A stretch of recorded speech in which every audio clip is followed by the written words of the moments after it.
రెమ్ములు ఏం చేస్తున్నావు? కోడిపిల్లతో ఆడుకుంటున్నాను. స్కూల్ పోకుండా ఊరికే కోడిపిల్లతో ఆడుకున్నాడేనా? చూపండి, నీ కోడిపిల్ల పేరేంటిది? ఇంకా పేరు పెట్టలేదు. బాగుంది కదా. ఎక్కడ దొరికింది రమ్ములు నీకు ఇది? తల్లి చనిపోయింది, నేను పెంచుకుంటున్నా.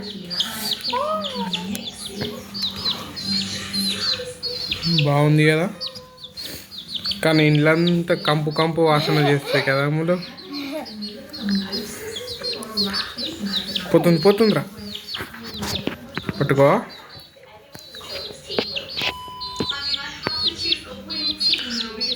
పెద్దగానాక మనం చికెన్ వండుకుంటాం. ఇంతవా కోసుకుంటాం పెద్దగానాక. ఏం కాదు, నీకు ఒక లెగ్ పీస్, నాకు ఒక లెగ్ పీస్. ఏం కాదు, బాగుంటుంది.